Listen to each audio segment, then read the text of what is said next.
데이터 분석과 함께하는 공모주 투자 당장 TV입니다. 이번에 가온칩스 최종 배정 결과가 조금 달라지게 됐는데요.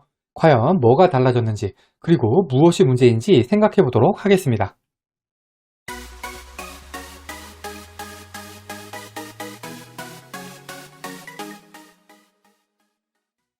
먼저 가온칩스 상장 정보 간단히 보겠습니다.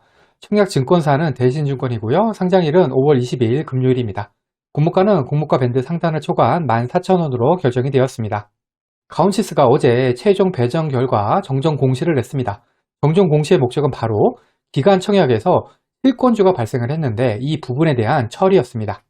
정정 전을 먼저 보겠습니다.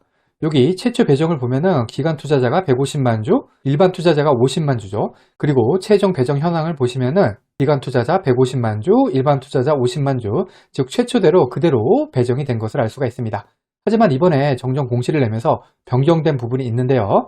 먼저 일반 투자자는 50만 주, 50만 주 그대로인데 기간 투자자 배정분이 최초는 150만 주였는데 최종이 149만 6,595주가 됐습니다.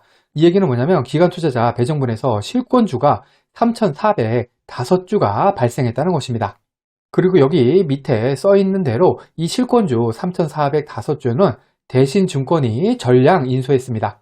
만일 이거를 대신증권이 인수하지 않고 일반 투자자 배정분인 50만 주에 추가를 했다고 하면은 일반 투자자 배정분이 50만 3,405주가 돼서 일반 투자자들이 좀 더 배정을 받을 수 있었겠죠? 하지만 대신증권이 모두 인수했기 때문에 일반 투자자 배정분은 변경이 없게 되었습니다. 그러면 여기에 대한 제 생각을 말씀드리겠습니다. 사실 가온칩스 배정과 관련해서는 546입을 적용하니 안 하니 이런 얘기가 많았던 거 저도 알고 있습니다. 이 부분에 대해서는 여기에서 길게 설명할 필요는 없기 때문에 자세한 설명을 하지 않겠습니다. 하지만 분명한 거는 대신증권이 546이 배정을 할 수 있었지만 안 했다는 것이고요. 실권주를 일반 투자자에게 배정할 수 있었지만 안 했다는 것입니다. 사실 증권신고서에 따르면 이렇게 배정한 것이 문제가 없긴 합니다. 왜냐하면 증권신고서에서는 546이 배정할 수 있다.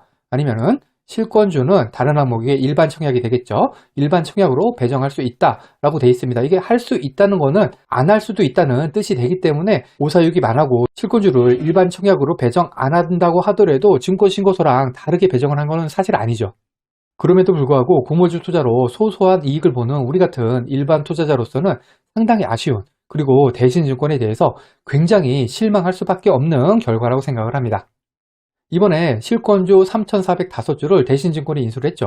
요거를 대신증권이 인수를 해서 버는 수익이 만일에 가온칩스가 더블에 성공을 한다면 겨우 4,767만 원입니다. 제 개인적인 생각으로는 대신증권한테는 그렇게 큰 수익은 아니라고 생각을 합니다.